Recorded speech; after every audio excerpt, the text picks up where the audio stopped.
Así que hoy quiero hablar bajo un tema llamado la matemática de Dios es diferente. La matemática de Dios es diferente. Presta atención a esto. Muchas de las veces, iglesia, todo lo que está presente, nosotros dudamos algo. Y lo que dudamos es que Dios puede hacer algo con nosotros cuando nosotros tenemos a lo mejor algo muy pequeño. O sea, dudamos que Dios puede hacer algo grande con nuestras vidas cuando nosotros solamente tenemos algo pequeño posicionado en nuestras manos. O sea, me explico mejor. Muchas de las veces nosotros quizás desearíamos cierta posición y llegamos a decir, bueno, si yo tuviera una posición mejor en mi trabajo, entonces creo que Dios me usara de una manera mejor.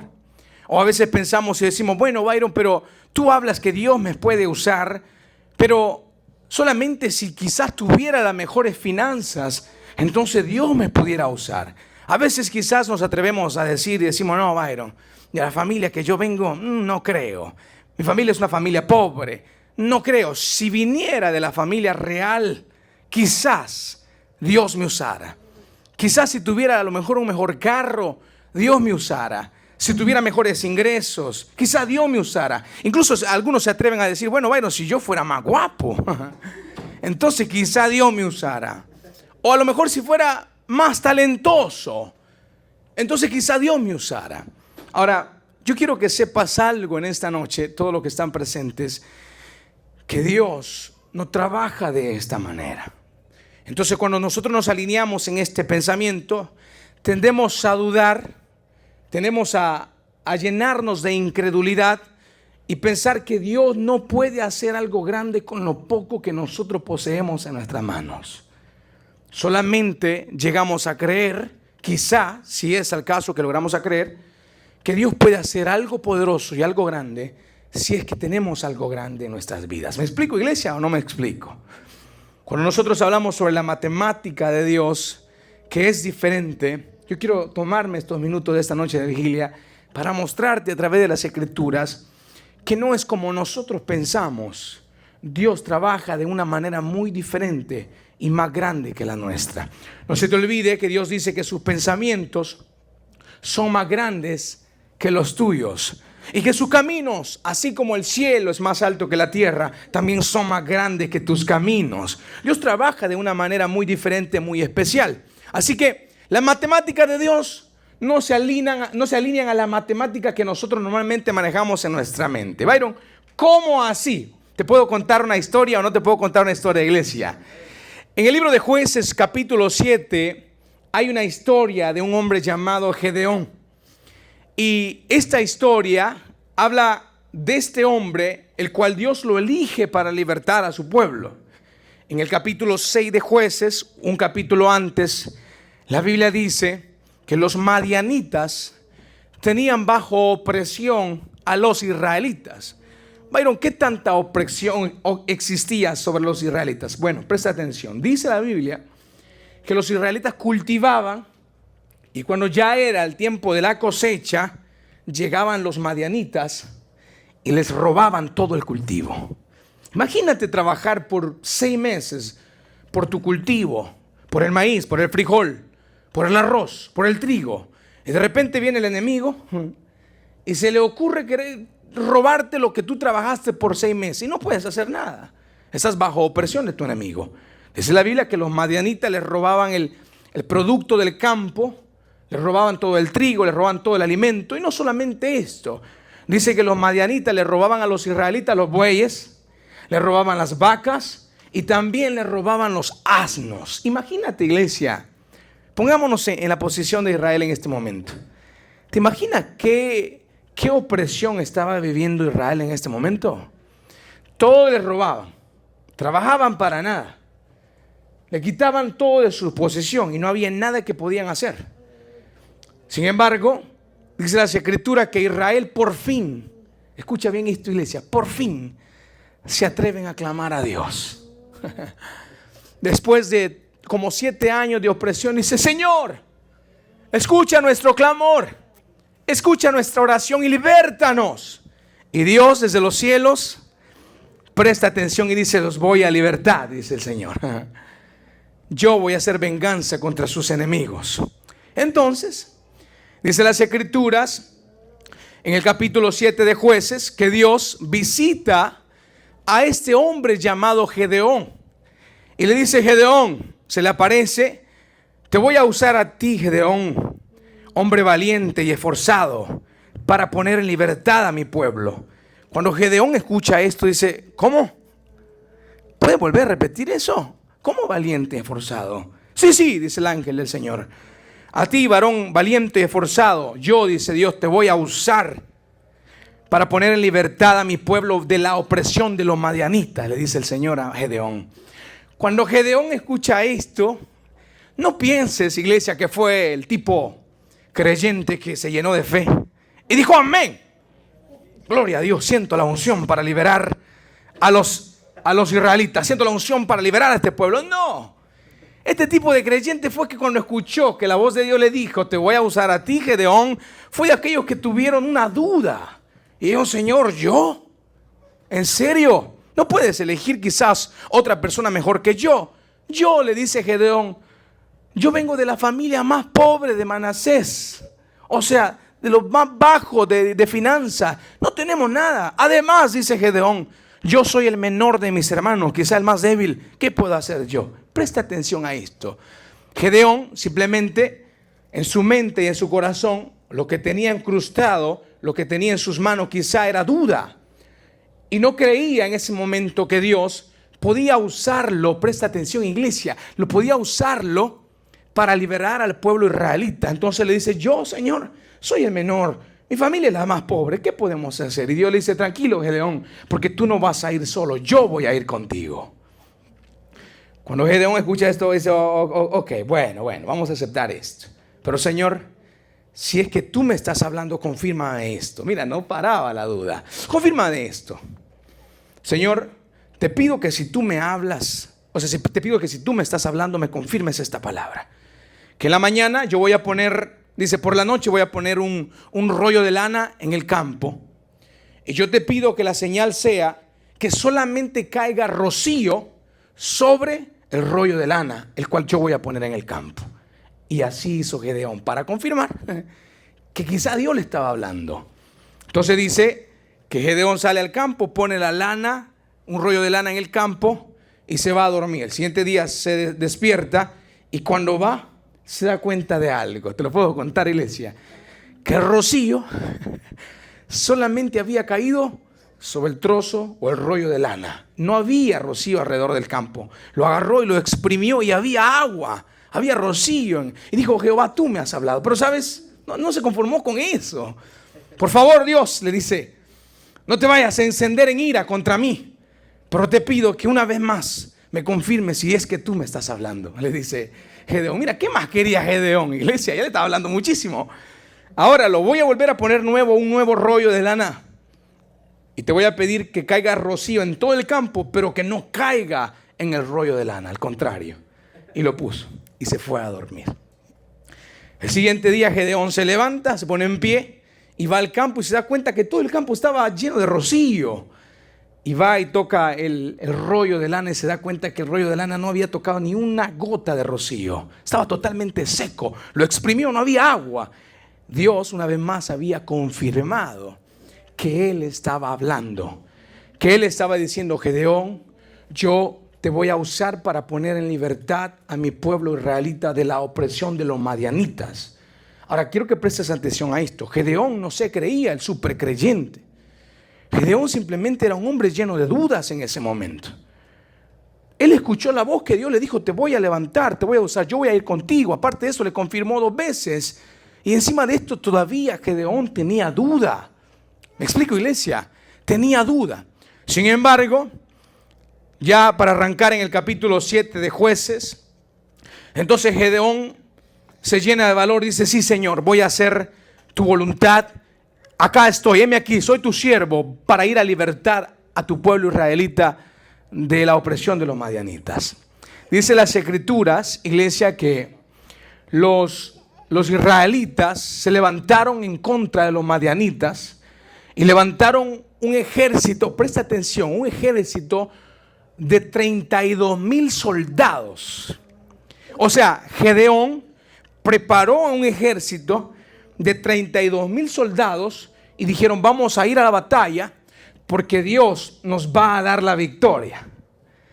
32,000 soldados. Avanzaron un poco y una noche escucha la voz de Dios. ¿Estás listo para esto o no, iglesia? Y una noche escucha la voz de Dios, Gedeón, y le dice: Gedeón, sí señor, heme aquí.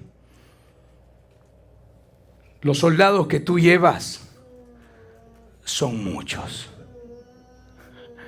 Presta atención. El problema, le dice Dios a Gedeón, que si yo dejo que este grupo de soldados vaya y ganen, van a pensar que por su fuerza que ganaron. Así que haz algo, Gedeón, te voy a dirigir.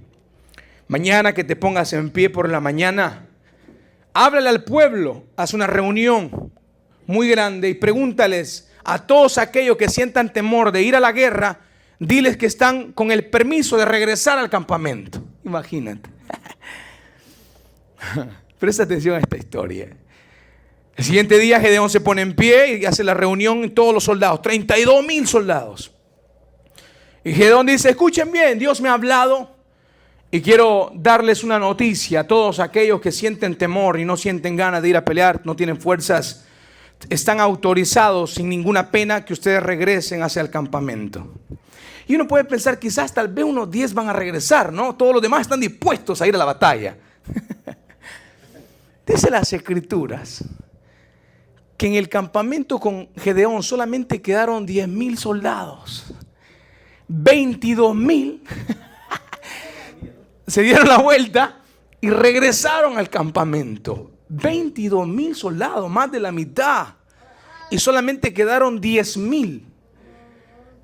Pasó el día y en la noche, Gedeón, otra vez la voz de Dios: Señor, ¿y ahora qué está pasando?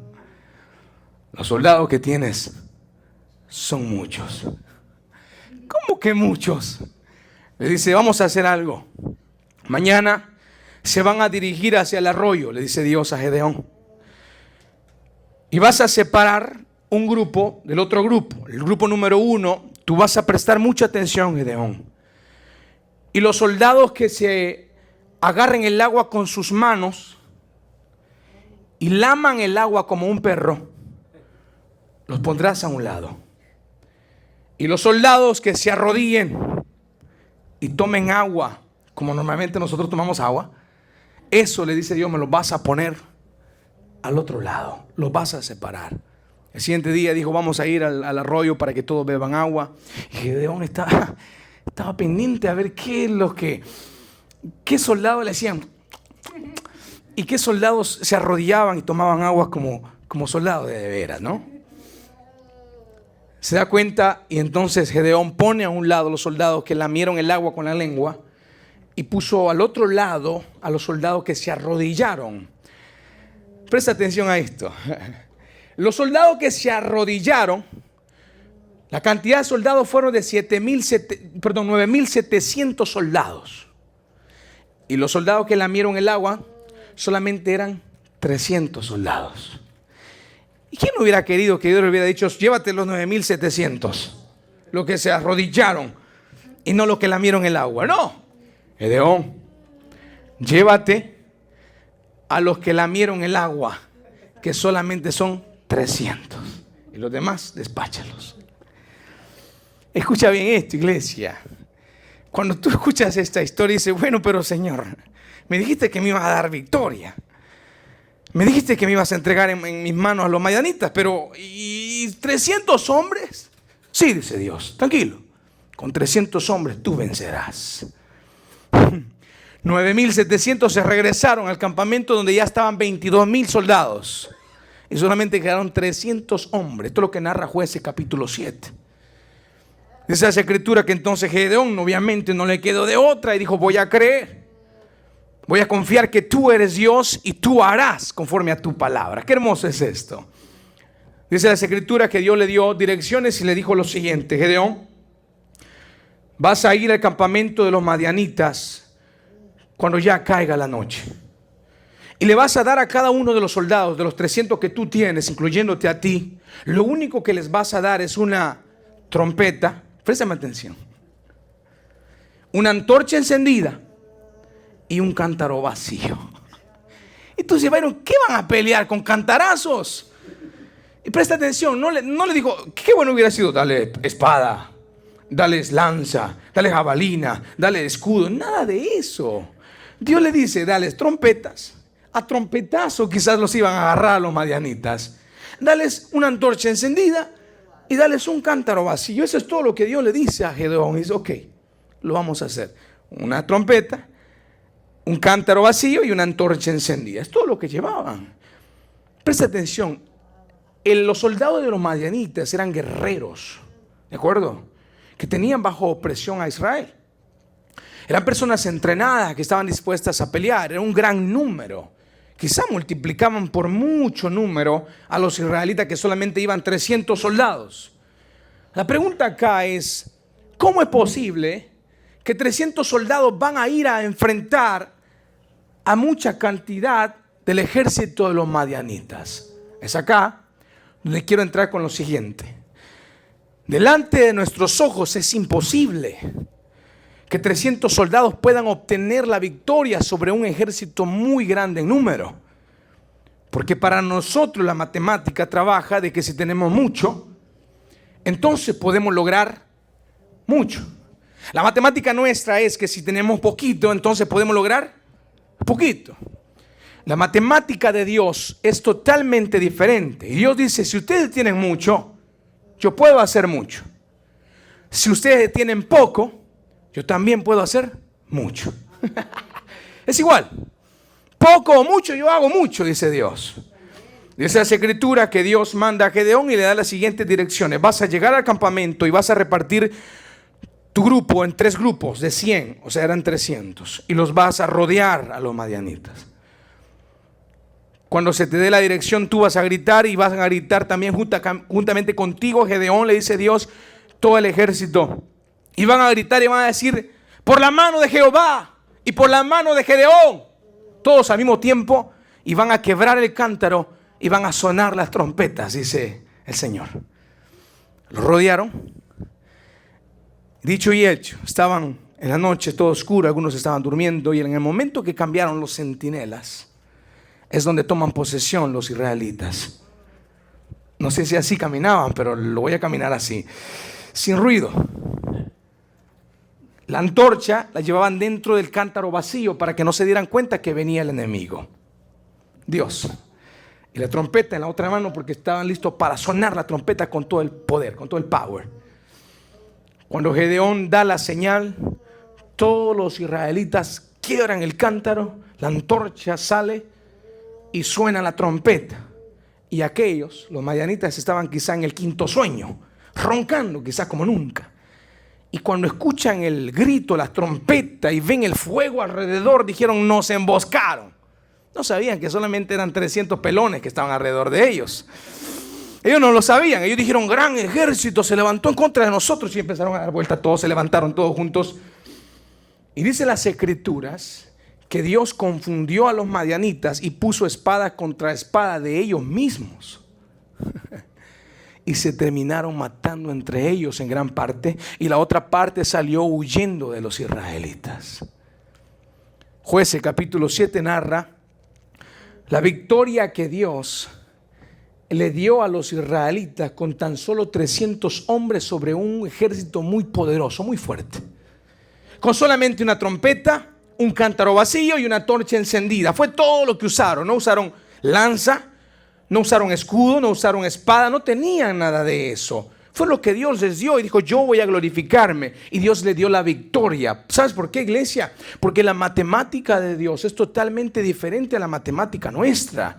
Para nosotros, ¿qué vamos a poder pelear con una trompeta? Yo te digo, le pegamos con la trompeta, no les hacemos nada. Y con el cántaro se quiebra la primera. Y con la torcha encendida es probable que se apague. No podían hacer mucho. Pero el que estaba con ellos era el grande y poderoso. ¿Me explico, iglesia? No fueron los 300 hombres. Fue el Dios que hizo los cielos y la tierra que estaba con ellos y los respaldó. escucha bien, 300 hombres a un ejército muy grande lo terminaron venciendo, porque ese es Dios. Las matemáticas de Dios son totalmente, insisto, diferentes que las nuestras. Dios con lo poco puede hacer mucho, no te confundas. Y cuando la duda invade nuestra mente, entonces impedimos nosotros o no dejamos que Dios trabaje de la mejor manera, de la manera que quizá Él quisiera trabajar en nuestras vidas. Pero ponemos un alto y decimos, no, Señor, no creo que tú puedas hacer algo con esto. Es que si yo tuviera un poco más, si yo fuera más talentoso, si yo tuviera más dinero, si viniera de la familia real, si tuviera una mejor posición en mi trabajo, quizás suceda algo. Iglesia, todos los que están presentes, Dios no trabaja de esa manera. Porque entonces, si alcanzara grandes cosas por tus propios logros, dice Dios, yo no me voy a llevar la gloria, te la vas a querer llevar tú mismo. Cuando te das cuenta que cuando no tienes nada, cuando te das cuenta que lo único que tienes es 300 hombres a tu lado y tienes un ejército grande delante de ti, ¿a quién más le vas a dar la gloria? ¿A quién más le vas a rendir la adoración? Si 300 hombres se levantaron, pero hay un ejército delante de mí y aún así lo vencimos. Porque Dios con lo poco puede hacer mucho. Porque Dios con lo poco puede hacer mucho. Insisto con esto, iglesia. Para Él no hay límites. Así que si hoy tienes a lo mejor poco, no es para que te aflijas, no es para que tu fe mengüe, no es para que te debilites. Al contrario, es para que tu fe aumente y para que se fortalezca y sepas que Dios puede hacer algo con lo poco que tú tienes hoy en tus manos. En el capítulo 14 de Mateo, versículo 13 en adelante, hay una historia donde los discípulos le dicen a Jesús, Señor, la multitud que está con nosotros es muy grande. Despáchalos, mándalos a las casas de sus aldeas y que vayan a comer. Y le dice Jesús, denle ustedes de comer. ¿Cómo Jesús? Repítelo de nuevo. Sí, dice Jesús. Denle ustedes de comer. Pero, ¿qué les vamos a dar de comer? Y Jesús les dice, ¿qué tienen? Lo único que tenemos son 5 panes y 2 peces, dicen los discípulos. Tráiganlos, dice el Señor. Y Jesús ora y bendice los 5 panes y los 2 peces. Y las escrituras nos narran en los evangelios, en todos los evangelios, que 5,000 personas comieron, préstame atención, de 5 panes y 2 peces. ¿Cómo, Byron? 5 panes, 2 peces. Jesús alimentó a 5,000 personas. Eso que, ¿para qué te digo? No contando mujeres ni contando niños. Eso que antes no había Netflix. Bueno, para lo que entendieron, porque no les explican después de que salgan de aquí el servicio. Sin contar mujeres y niños, dice 5,000 hombres. 5 panes, 2 peces. ¿A qué? Préstame atención. En nuestra matemática, ¿qué podemos alimentar con eso? Peor si son hambrientos. Mira, lo que se rieron sabe que dice, a mí no, Iron, dame todos los panes y los peces. A mí no le des a nadie más. Quizá, ya repartiéndolo ahí una porción adecuada, quizá podemos alimentar 7 personas con 5 panes y 2 peces. Es lo que podemos alimentar. Esa es nuestra matemática, iglesia. Porque con poquito decimos podemos alimentar simplemente poquito. No podemos hacer mucho. Y Jesús multiplica los 5 panes y los 2 peces y alimenta más de 5,000 personas. Y aún sobraron canastas de alimentos. ¿Sabes por qué sucede esto? Porque Dios puede hacer mucho con lo poco. Porque por poco que parezca lo que tú tengas hoy en tu mano, bueno, yo no tengo nada que ofrecer. Yo no tengo mucho que ofrecer. Insisto, no soy talentoso. Escucha bien esto. Dios puede hacer algo con lo poco que tú tienes en tus manos. No esperes a tener mucho para entonces ponerlo a servicio de Dios, pensando que porque ahora tenemos mucho, Dios puede hacer mucho. No, Dios pudiera y puede hacer mucho con lo poco que tú tienes. 5,000 personas, más de 5,000 personas fueron alimentadas con solamente 5 panes y 2 peces, iglesia.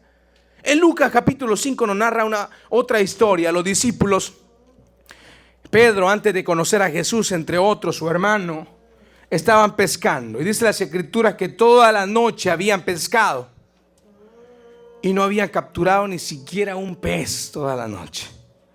Tirando la red toda la noche, la recogían, la volvían a tirar, la recogían, la volvían a tirar, y así toda la noche, hasta que vieron la hora y dijeron: no, ya van a ser las 5 de la mañana, no agarramos nada, vámonos para la casa, vamos a descansar un poco. Cuando de repente escuchan una voz que desde la orilla de la playa le dice: ¡hey!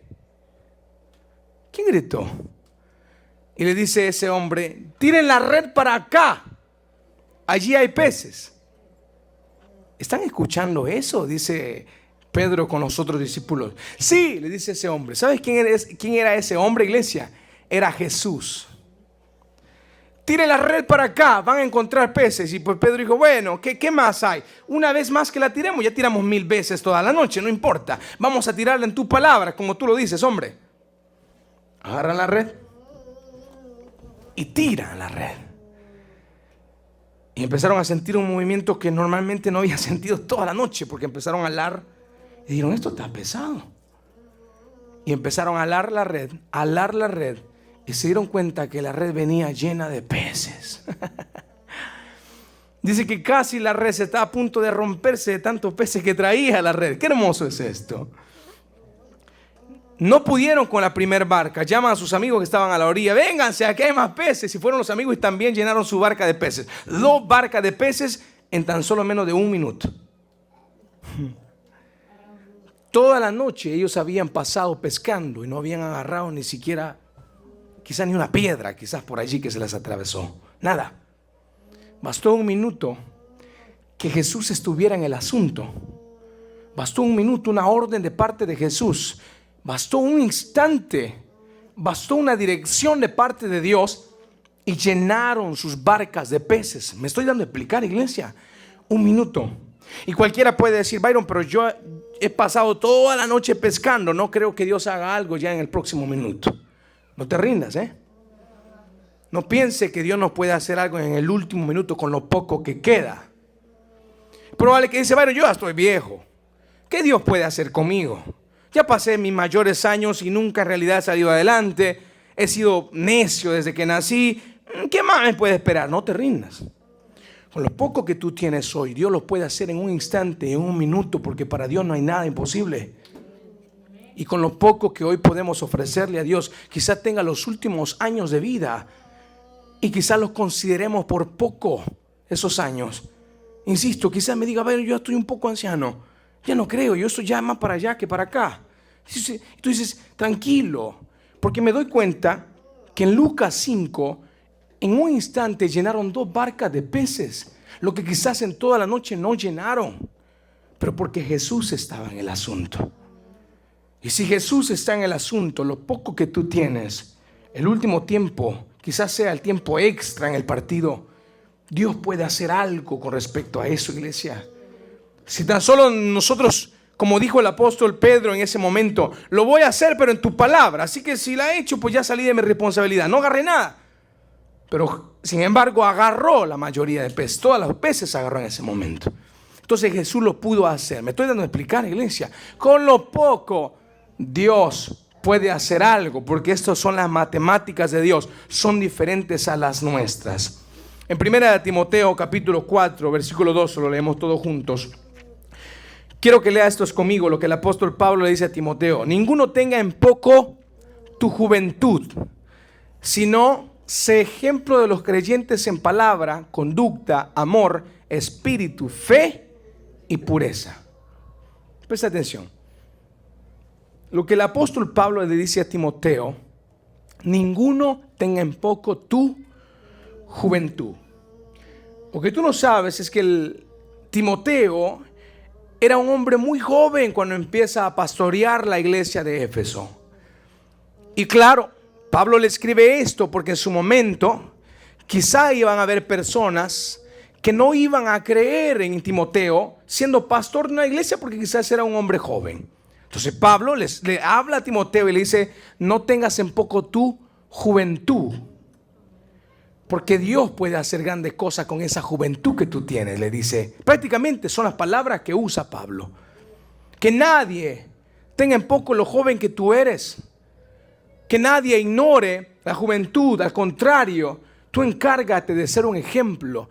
Y Dios se va a glorificar sobre esa juventud que tú tienes. ¿Me explico, iglesia? No me explico.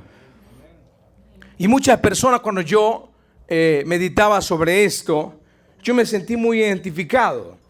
Porque cuando yo empecé a pastorear la iglesia, yo era obviamente más joven de lo que soy obviamente ahorita. Era casi un niño. Y es probable que muchas personas no creyeron. Es probable que muchas personas dijeron, no, ese joven tarde o temprano va a tirar la toalla y se va a caer, va a dejar la iglesia, ya no va a seguir hacia adelante. De hecho, una persona un día se me acercó, no siendo aún pastor, pero se me acercó y me dijo, no, te doy 2 meses para que ya no sigas en los caminos de Dios. Señor, reprenda al diablo. Te doy 2 meses para que te rindas. Mira, he conocido a muchos como tú, joven, y luego intentan por 2 meses y se salen. Le tengo malas noticias a aquella persona. Han pasado casi 5 años, más de 5 años, y aún el Señor me tiene en pie. Aún estoy aquí predicando el evangelio, que Jesús salva, que Jesús restaura, que hay esperanza en el nombre de Jesús. Entonces Pablo le dice a Timoteo, yo tomaba esta palabra para mí muchas de las veces a través de estos años, yo la he tomado para mí, digo, que nadie tome en poco mi juventud, porque así como me ve, iglesia, soy bien joven. Claro, luzco mayor, pero es por la bendita gracia de Dios. Pero soy muy joven. Bueno, ¿cuántos años tiene? Ese es otro tema, otro día lo hablamos. Sin embargo, Dios dice, no tengan en poco la juventud tuya, porque con esa juventud yo puedo hacer mucho. Muchas personas o muchos jóvenes dicen, Byron, pero yo soy muy joven para en realidad tomar un camino como este. Nunca es muy temprana edad. Nunca es muy joven para servir a Dios. Porque no se trata de la edad, se trata de un corazón rendido, porque Dios puede hacer algo grande con lo poco que tú tienes. A lo mejor no tengas la mejor experiencia. A lo mejor no tienes un recorrido grande como las demás personas. Pero tienes un poco y eso poco se lo vas a entregar a Jesús. Y Jesús, que sabe multiplicar las cosas, va a multiplicar sobre tu vida. ¿Me estoy explicando, iglesia, o no me explico? Y el Señor llega y lo multiplica. En 1 Corintios capítulo 1, versículo 26 a 28 dice de la siguiente manera. Pues mirad, hermanos, y ya vamos a ir saliendo. Dice, pues mirad, hermanos, vuestra vocación, que no sois muchos sabios según la carne, ni muchos poderosos, ni muchos nobles, sino que lo necio del mundo escogió Dios para avergonzar a los sabios, y lo débil del mundo escogió Dios para avergonzar a lo fuerte, y lo vil del mundo y lo menospreciado escogió Dios, y lo que no es, para deshacer lo que es. Dice el apóstol Pablo escribiendo a los hermanos de Corinto. El apóstol Pablo les recuerda a los hermanos de Corinto y les dice, ustedes no se crean que eran lo más extravagante, lo más dulce gabana. No crean que eran las personas más de alta clase. No piensen que ustedes, ahora van a llevársela de cuellito. No, les dice el apóstol Pablo. A ustedes, como a todos nosotros, Dios nos sacó de lo más vil y de lo más menospreciado. Dios nos sacó de lo más bajo y nos puso en lugares celestiales juntamente con Cristo. De aquello que no era, sacó Dios para deshacer lo que era. De lo necio del mundo escogió Dios para avergonzar a los sabios, dice el apóstol Pablo. O sea, me doy cuenta que Dios siempre ha trabajado de esta manera. Y entonces Él agarra de lo poco y lo lleva hacia lo mucho. Porque la matemática de Dios es multiplicar lo poco a lo mucho. El punto está en que cada uno de nosotros, iglesia, rindamos lo poco que quizás podemos tener hoy. Quizás nuestra juventud, nuestra poca finanza, nuestras pocas fuerzas. Lo que nos quede de último, lo podemos rendir a Dios. Y creo que Dios puede hacer algo con ello. Yo creo que Dios puede obrar de una manera muy grande, de una manera poderosa, de una manera que quizá nunca jamás hemos pensado. A través de los años he aprendido que ofrecerle a Dios lo que tengo. Y es probable que no tenga mucho, pero lo que tengo se lo doy. A través de los años he aprendido a decirle, Señor, no es que en realidad pueda darte mucho, pero si en algo te sirvo, aquí estoy. Si en algo puedes usarme, acá estoy, lleno de imperfecciones, lleno de fallas, aquí estoy. Lo poco que tengo, Señor Jesús, te lo voy a rendir a ti. Y creo que Él lo ha multiplicado día con día y lo va a seguir multiplicando. ¿Lo crees conmigo, iglesia, o no lo crees? Miren lo que dice Jueces, cerramos con esto, capítulo 3, versículo 31. Después de él fue Samgar, hijo de Anat, el cual mató a 600 hombres de los filisteos con una aguijada de bueyes. Y él también salvó a Israel. ¿Te recuerdas en Jueces capítulo 7? Gedeón, una trompeta. Presta atención, una trompeta, un cántaro vacío y una antorcha encendida. 300 hombres en contra de un ejército muy grande. Cualquiera hubiera podido pensar, no, ya la tienen perdida, ya van a fallar. Pero como tenían de su lado al Dios que sabe multiplicar las cosas, ellos pudieron vencer a los madianitas. En Jueces capítulo 3, versículo 31, habla de otro hombre llamado Samgar, que dice que mató nada más y nada menos que a 600 filisteos con la vara de arriar los bueyes. Presta atención a esto. Byron, ¿cómo? Repítelo, sí. No es una quijada, porque cuando tú le dices es una quijada de buey, no es quijada de buey, es aguijada. No, Byron, yo pensé que era una quijada, no es quijada de buey, aguijada, dice, de bueyes. Entonces, Byron, pero aguijada, lea ahí. Aguijada es una vara con la que arriaban a los bueyes, que tenían punta para arriar a los bueyes. Entonces dice que este hombre llamado Samgar, solamente con una vara, pudo vencer a 600 filisteos. ¿En qué cabeza cabe? ¿Cuál es la matemática que nosotros podemos usar? Una vara igual a 600 personas. O 7 platos igual a más de 5,000 personas. O 300 hombres y más de un ejército de los madianitas. ¿Qué matemática cabe eso? No cabe matemática en nosotros. Sin embargo, sé que nuestro Padre puede multiplicar lo poco que tenemos en algo muy grande. Porque para Dios tener poco o tener mucho, a Él le da igual. Él puede hacer lo mismo de grande, aunque nosotros tengamos poco o que nosotros tengamos mucho. Jonatán, en una de las batallas, él reconoce y le dice a su ejército, a uno de sus soldados, a su escudero, le dice: vamos a ir a atacar a los filisteos, porque sé que Dios nos puede dar la victoria, ya sea con muchos o ya sea con pocos. Dios nos puede dar la victoria hoy. A lo mejor que sintamos que ya no hay fuerzas y no hay mucho que ofrecer, Dios puede multiplicar lo que hoy tenemos. Byron, entonces, ¿qué es la tarea que tengo hoy en esta noche? Bueno, es una noche de vigilia, una noche muy hermosa. Es una noche donde te encargo que rindas lo poco que tú tienes delante de Dios. E insisto, aunque sientas que no es mucho, ríndelo. Y verás, dice Dios, lo que yo puedo hacer con eso poco que tú me estás entregando. Y verás, dice Dios, cómo yo puedo multiplicar la poca fuerza que tú tienes, y yo puedo multiplicarse esas fuerzas. Y verás cómo yo puedo multiplicar la finanza que tú tienes, incluso cuando me entregas lo poco que tú tienes. Y verás que yo puedo hacer mucho con tu juventud, porque me la estás entregando a mí. Cuando me doy cuenta de esto, iglesia, lo más que me queda es rendirme a Él todos los días, porque sé que Él multiplicará todo lo que le entregue a Él, y su nombre será glorificado en todas mis batallas. Iglesia, ¿lo crees conmigo o no lo crees? Dale un fuerte aplauso a Dios. Iglesia, nos ponemos de pie.